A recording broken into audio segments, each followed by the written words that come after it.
দেশজুড়ে সংকট সমস্যা তা থেকে উত্তরণের চ্যালেঞ্জ আর সম্ভাবনার কথা তুলে ধরতে চলছে ডিবিসি এক্সপ্রেস। বিশেষ এই আয়োজনে মতামত থাকছে তৃণমূল থেকে শুরু করে নীতি নির্ধারকদের। ডিবিসি এক্সপ্রেস আজ সারাদিন আছে গোপালগঞ্জ জেলায়। ডিবিসি নিউজের বিশেষ আয়োজন সিএসআরএম ডিবিসি এক্সপ্রেস। আর সারাদিন থাকবো এই গোপালগঞ্জ জেলায়, সেখানে তুলে ধরার চেষ্টা করবো সাধারণ মানুষের যে ভোগান্তি, সেই ভোগান্তি সমস্যার সমাধান নীতি নির্ধারকরা কি ভাবছেন সেই সব বিষয় তুলে ধরার চেষ্টা করবো। আমার সঙ্গে এই মুহূর্তে যুক্ত আছেন গোপালগঞ্জ জেলাবাসী, তাদের সঙ্গে কথা বলবো। স্বাগত আপনাদেরকে ডিবিসি এক্সপ্রেসের শুরুতে আপনার কাছে একটু যেতে চাই। আমরা সকাল থেকে ঘুরেছি এই গোপালগঞ্জ শহরে মূল যে সুপেয় পানি, বিশুদ্ধ পানি যেটা আমরা বলে থাকি, সেটার একটা ব্যাপক হারে সমস্যা রয়েছে। কি ধরনের সমস্যা জর্জরিত আপনারা? গোপালগঞ্জ জেলা পানি নানাবিধ সমস্যায় মানুষ দীর্ঘদিন ভুগতেছে।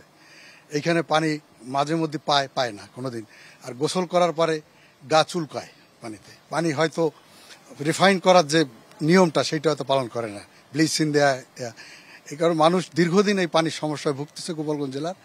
আগামীতে যাতে পানির সমস্যার সমাধান হয় এই আশা। অসংখ্য ধন্যবাদ। সুপেয় পানি কতটা সংকট রয়েছে আপনার? আমাদের এই গোপালগঞ্জের পৌরসভা সারা বাংলাদেশের তুলনায় একটু ভিন্ন জায়গা হিসাবে আমাদের সারা পৃথিবীর মানুষই জানে যে গোপালগঞ্জটা বিগত 17 বছর সর্বোচ্চ উন্নয়ন হয়েছে। কিন্তু আমাদের প্রশ্ন, যেহেতু আপনারা গোপালগঞ্জ পর্যন্ত আসছেন কষ্ট করে, আপনারা পুঙ্খানুভাবে এইটাকে একটু তল্লাশি করে দেখবেন যে পানির সমস্যাটা কতটা বেশি ভয়ানক।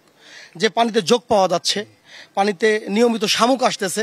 এই পানিটা যদি সাধারণ মানুষ নিয়মিত খাবার পানি হিসাবে ব্যবহার করে, তাহলে আপনার সদর হাসপাতালে সিটের ব্যবস্থা অনেক বাড়াইতে হবে।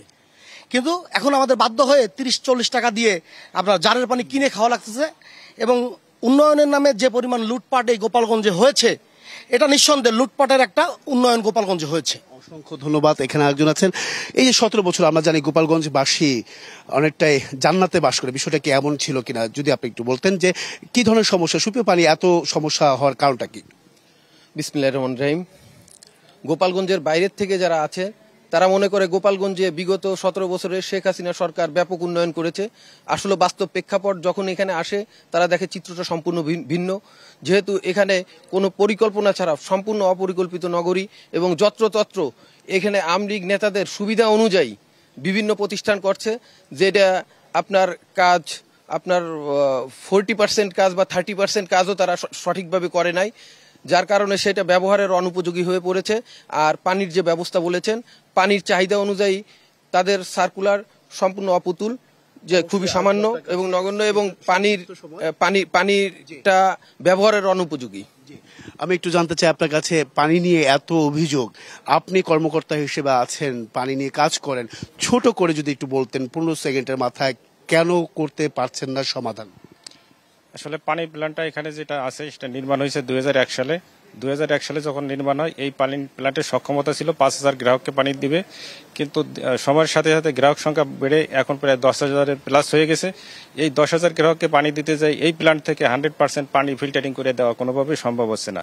এই পানির প্ল্যান্টটা দ্রুত সংস্কার করা প্রয়োজন, এবং পাশাপাশি যেহেতু পৌরসভার এরিয়া বাড়ছে, প্রায় দ্বিগুণের বেশি হয়ে গেছে, এখানে একটা নতুন প্ল্যান্ট প্রয়োজন। ধন্যবাদ। অসংখ্য ধন্যবাদ আপনাদেরকে। এই সমস্যাগুলো সমাধানে নিশ্চয়ই যারা পরবর্তীতে আসবেন তারা এই সমস্যা খুঁজে বের করে সমাধান করার চেষ্টা করবেন। পরবর্তী সময় বিকেল 5টা থাকছে ভিন্ন কোনো জায়গা থেকে এই সমস্যা উত্তরণে বা সমস্যা কি কি রয়েছে সেসব বিষয় তুলে ধরার চেষ্টা করবো। সঙ্গে থাকুন সিএসআরএম ডিবিসি এক্সপ্রেসের।